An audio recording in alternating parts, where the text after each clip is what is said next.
All right. Are you ready for your next act? He's the guy that runs this gig every month. Are you ready for him? Ladies and gentlemen, get warm, get wild, get loud for Aidan Nicolson!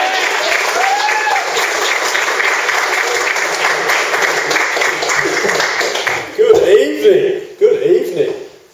It's great to see everybody here tonight. I think this is quite possibly the biggest crowd we've ever had, so give yourselves a round of applause for getting here. Thank you very much. Dirty Angel Comedy has been building up. I've got some sign writing on the back of my car now, which you may have seen, to help me advertise Dirty Angel Comedy. And the guy at the sign writing, he said, now that you've got your business on the back of your car, it forces you to become a better driver. Meaning that if you run around driving like an idiot, it reflects badly on the business, as if people aren't going to want to come to a comedy night that's put on by a bad driver. In case the comedy is just a ruse to get people into an empty car park, or I'm going to intentionally ram them in my car. But it has, he's right, it has actually made me more, it's changed the way I drive. I now am more aware of where other people are on the road. Because it's made me a better driver? No, quite the opposite actually. I need to make sure people can see the back of my car. I'm starting to cut people off. Sometimes there's cars I need to give way to at an intersection.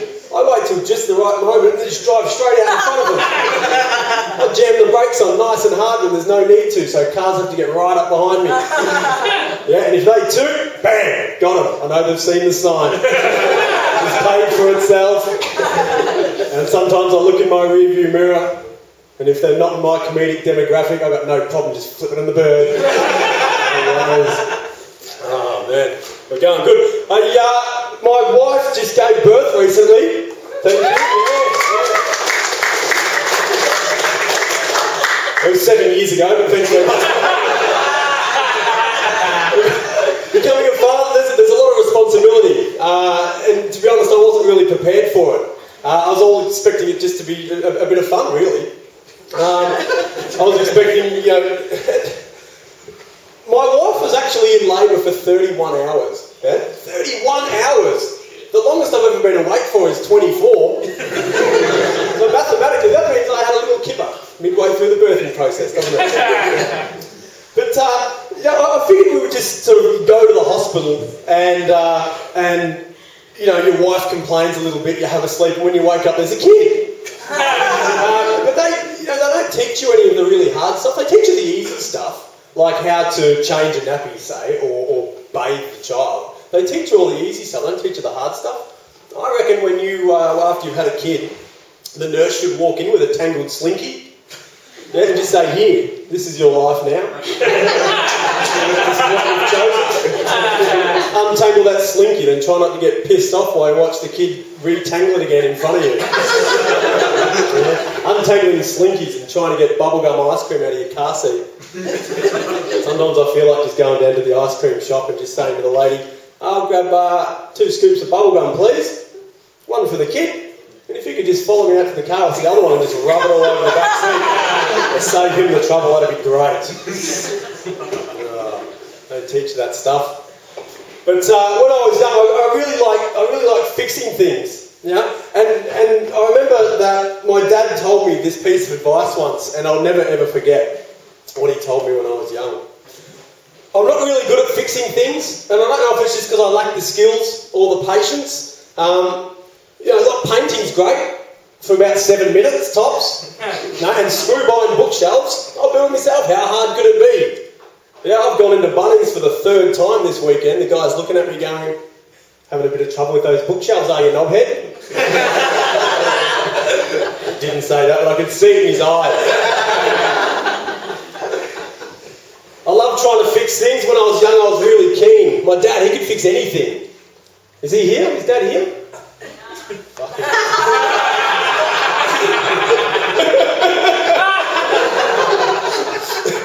He could fix anything. I used to watch him. I used to love watching him. I wasn't very good at fixing things, but I knew he could teach me. And this thing he taught me comes back to being able to fix anything.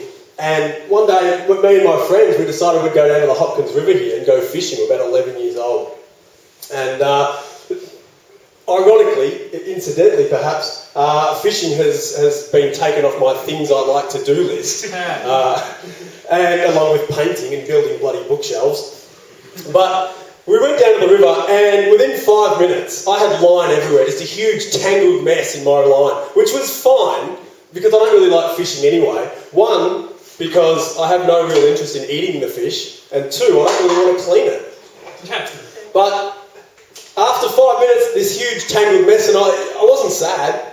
I mean, my ADHD had kicked in anyway, and I was ready for a new hobby already. But I knew that Dad was going to be able to fix it, and I knew that I'd be able to watch him. Yeah? But getting home wasn't as easy as I'd planned. Because as I was riding my bike home, unbeknownst to me, the fishing line was slowly getting wound into the brakes and the gears of my bike. About 50 metres from home, my foot slips off the pedal, yeah, my nuts hit the head stem, and my chin hits the barrel. Sort of goes like,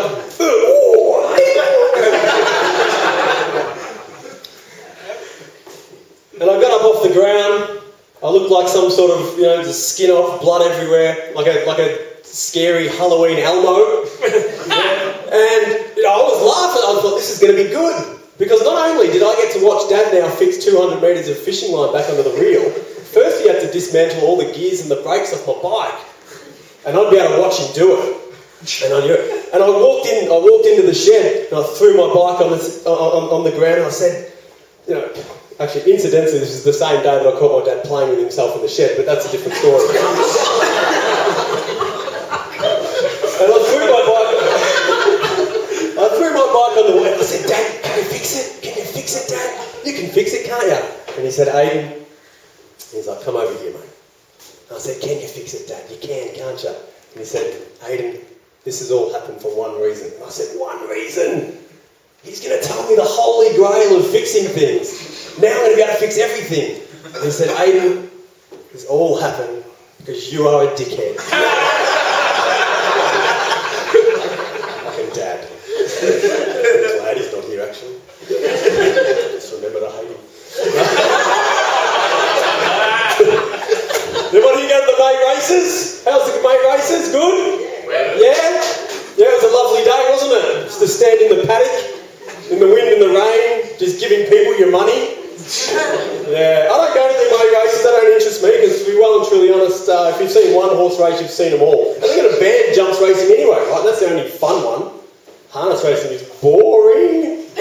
Jeez, it's like the horse equivalent of race walking. But don't worry, I've got it figured out. This is my plan, right? How good would it be if we just had the horses running around the track as per normal, right? And the little midget guys hanging off the jockeys hanging off the back in their little trolleys on water ski ropes. I'd call it Harness Racing 3000. That's not very extreme. Harness Racing Extreme.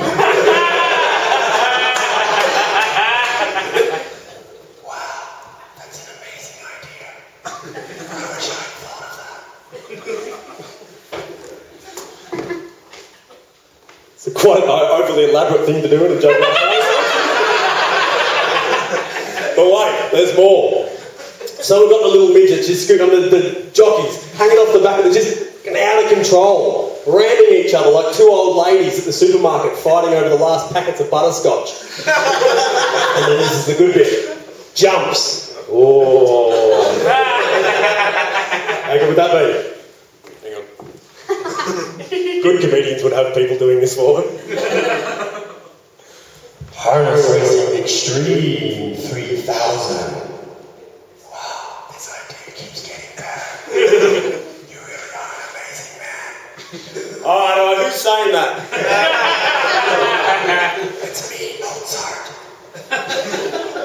It's my hall. Thanks very much, Mozart, for letting us use your hall. No problem. So what are you doing after the show? Mozart, I'm kind of busy, man. I've got some stuff on. Okay. Do people know that they can buy alcohol? Yes, they know about the alcohol. Tell them about the gift vouchers. It's not my job. It's not my job. I'm very busy, Mozart, so you just leave me alone. Leave me alone. Good. That was probably my best joke.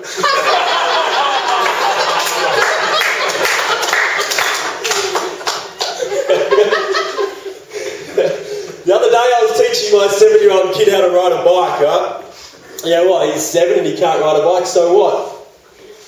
He can count to 1 billion and beat me at chess, so back off.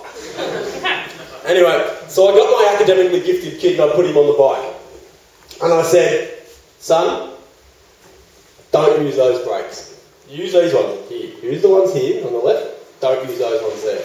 And he's like, I said, just don't use it. Just don't use those brakes.